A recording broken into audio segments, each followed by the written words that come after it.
3 hours before our family trip, my mother-in-law suddenly asked if I was really coming. She reminded me that I'm just the daughter-in-law and suggested I should stay home. I was really excited about this trip abroad and had planned everything, hoping it would help me connect with my in-laws. But instead of bringing us closer, things got worse. They didn't want me to go, and my mother-in-law seemed happy about it. Even my husband didn't say anything to support me. I felt hurt and frustrated. If they treated me this way, I decided I didn't care anymore. They would regret leaving me behind, right? But I ended up doing something unexpected as I watched them leave.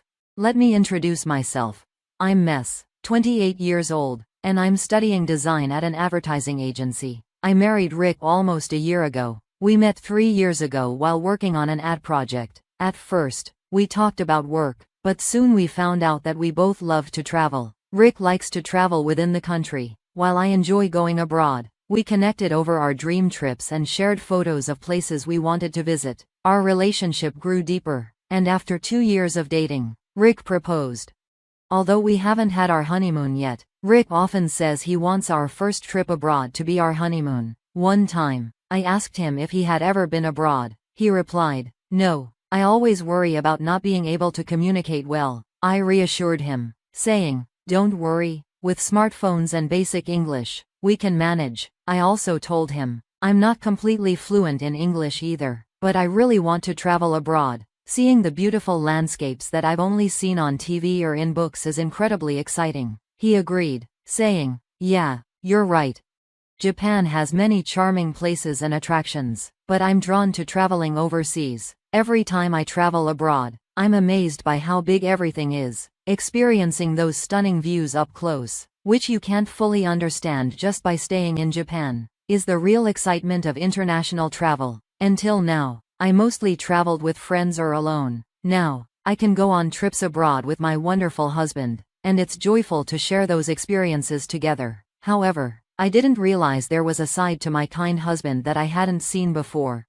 I noticed something about 2 months after we got married. We decided to rent an apartment halfway between our workplaces. Even though Rick's company wasn't doing well and his salary wasn't high, he still had some income. But just 2 months into our marriage, he surprised me with a request. He said, "Hey Sally, about the rent, could you cover mine for a while?" I was confused and asked why. He explained that his salary had been cut, and when he asked his parents for help, they told him to ask his wife. I was surprised and asked if his pay was really that low. He nodded quietly. He had always been cheerful, but seeing him like this made me hesitant to ask more questions. I never expected this just 2 months into our marriage, and it left me feeling disheartened. I should have checked our salaries before we got married. I didn't want him to take on extra work with his already long hours, so I said, "Okay," and decided to cover the rent completely starting that month. But that wasn't the only problem. My in-laws began visiting our new home often. Rick's family includes his father, mother, and sister, Amy. Since I agreed to cover Rick's share of the rent, my in-laws started coming over more frequently. They would show up without warning, have dinner, and sometimes stay overnight. It's not that I dislike them, but I felt uncomfortable, especially around my mother-in-law. She seemed to hold a grudge against me. Whenever she visited, she would make snide comments. For example, she'd say, "Hey Sally, just because you're busy doesn't mean you can neglect your chores." I would respond, "I'm doing the best I can with the chores." Then she'd say, "I heard from Rick that sometimes you come home later than him." As a wife, prioritizing work over household chores is unacceptable. I tried to explain, that's only when there's a deadline. Usually, I leave on time and take care of things at home. I always found myself getting defensive. My mother-in-law would say, "I bet work is more important to you than Rick." I would reply, "That's not true." I turned to my husband, hoping for support, but he just chuckled awkwardly and said, "Don't fight, okay?" It frustrated me that my mother-in-law annoyed me, but I was also angry at Rick for not standing up for me. Even when my father-in-law and sister-in-law made snide comments, he just smiled and watched. He always went along with their remarks, which hurt me more than dealing with the comments themselves. One day, when I got home from work, I found Rick looking at a travel guidebook for Hawaii. I asked, "What's that for?" I was curious about his sudden interest in travel. He lit up with excitement and said, "Hey Sally, how about going on a trip to Hawaii together?" You've been there before, right? I replied. Yeah, I've been there 3 times. He continued. My family also wants to go, so your mom is coming too. I felt nothing but anxiety about his proposal. I really wanted to go on a trip abroad just with Rick, but with my in-laws involved, there were too many complications. Plus, I couldn't imagine my mother-in-law wanting to go on a trip with me, given how she felt about me. I tried to hint at my concerns, saying, I'd like to go to Hawaii, but I'm worried that your family won't enjoy themselves if I come along. He responded, that's not true. Besides, this trip was suggested by Mom. Just then, I heard someone knocking on the door. Hello? I called out. We'll be right out. I hurried to the front door. When I opened it, there stood my mother-in-law. Hello, Sally, are you going out today? She asked. I replied, we're actually heading out on a trip right now. I'm really excited for Hawaii. It's been a while. She looked confused and said, what are you talking about? We're the ones going on the trip. I was momentarily taken aback by her statement. Just then, Rick rushed over from inside the house, apologizing for being late. Seeing him, my mother-in-law smiled broadly and said, Rick, you're so late. I've been waiting outside. He replied, sorry, Mom, my hair wasn't cooperating. She urged him, you could have fixed that later. Come on, let's go. Dad and Amy are waiting. Hurry up. Then she added, Mom, that bag looks heavy. Let me carry it for you. My husband offered, thank you, you're always so kind. Rick, my mother-in-law praised him. He blushed happily at her words, but I felt a bit uneasy for a moment. Since it was the start of the trip, I didn't want to feel irritated right away. I grabbed my carry-on and began putting on my shoes. Then my mother-in-law looked puzzled and said slowly, wait a minute, Sally, what are you doing? I replied, I'm putting on my shoes too. We're going on a trip together. She responded coldly, enjoy your trip then. I was confused and said, what do you mean? We're all going to Hawaii together, right? My mother-in-law chuckled mockingly and said, seriously, you weren't actually planning to come along, were you? I insisted, why would I not come on a family trip? She replied, this is supposed to be a family trip. You know, you're just a daughter-in-law, so obviously, you're staying home and holding down the fort. Just as I was about to walk out the door, her unexpected remark hit me hard, sending a wave of anguish through my chest and making me feel dizzy. I asked desperately, Rick, what does she mean? But he didn't respond. Instead, he headed toward the car with my mother-in-law, leaving me feeling like I might collapse.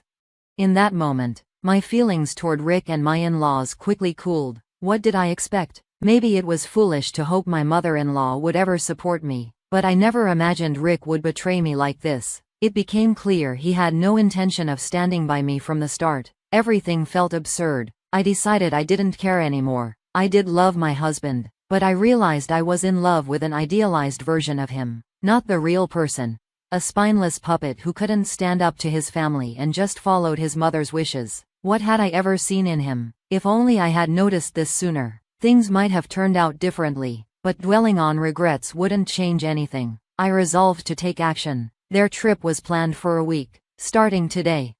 With that in mind, I packed my belongings into cardboard boxes and called my father to bring a car for me. While I waited for my father, my phone rang. It was my mother-in-law calling. I knew why she was calling but deliberately ignored it. She must have been furious since she had been calling me non-stop lately. But I stood firm in my decision. Then my husband called. He probably had a lot to say. I took a deep breath and answered, hello? Sally, you picked up, he said, sounding flustered and slightly trembling. I could imagine how panicked he must be, and I couldn't help but laugh. What's wrong? I asked. He replied, your mom kept calling me non-stop too. It's a disaster. We arrived in Hawaii fine, but I don't know where to go from here. I really want to check into the accommodation, but I don't know where it is or how to get there. What should I do?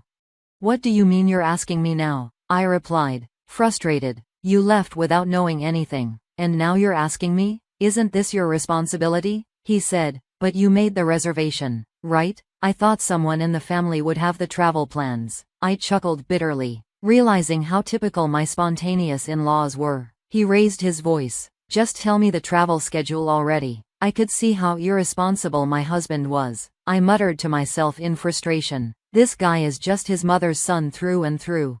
I firmly demanded to know the travel schedule from him. Are you kidding me? I'm feeling seriously uncomfortable because of you guys. Why do you think only you should have fun? He protested. There's no way I'm telling you. Figure it out yourselves. I retorted sharply. That's too heartless. I'll buy souvenirs. He tried to reason with me, but I replied, souvenirs? I don't need them. Don't make a fool of me. I trusted you and put up with your family, but I've had enough. How could you? I couldn't hold back my disappointment. This incident made me realize that he was just as disappointing as his mother. I felt used, only there to make travel plans, and left out of the much-anticipated trip to Hawaii. I couldn't forgive his family for this betrayal. I thought, let them struggle in that unfamiliar place on their own. Wait, hey Sally, my husband called out, but his attempts to reach me fell on deaf ears as I firmly ended the call. After waiting for my father, I headed straight to my parents' house. Meanwhile, it turned out that my husband and his family were having a rough time in Hawaii without me. Despite arriving, they panicked because they didn't know where their original booking was. They ended up staying at a random luxury resort, paying $5,000 per night for 4 people and maxing out their credit cards, which were eventually declined. They ended up spending the last 3 days camping in Hawaii. With my husband's modest salary, there was no way he could pay off the maxed-out credit cards. Ultimately, I decided to file for a divorce, citing his financial irresponsibility. While I awaited my husband's agreement, I was determined not to give up. I had already consulted a lawyer, so the divorce process was underway. This incident caused a rift in my husband's family. He blamed his mother, and she blamed him, leading to estrangement. As for me, I would stay with my parents until I found a new place. Initially worried, my parents now admired my resilience. I won't deny that I'm hurting, but dwelling on such a toxic family is pointless. This experience has taught me to better judge people in the future, and that's my focus moving forward.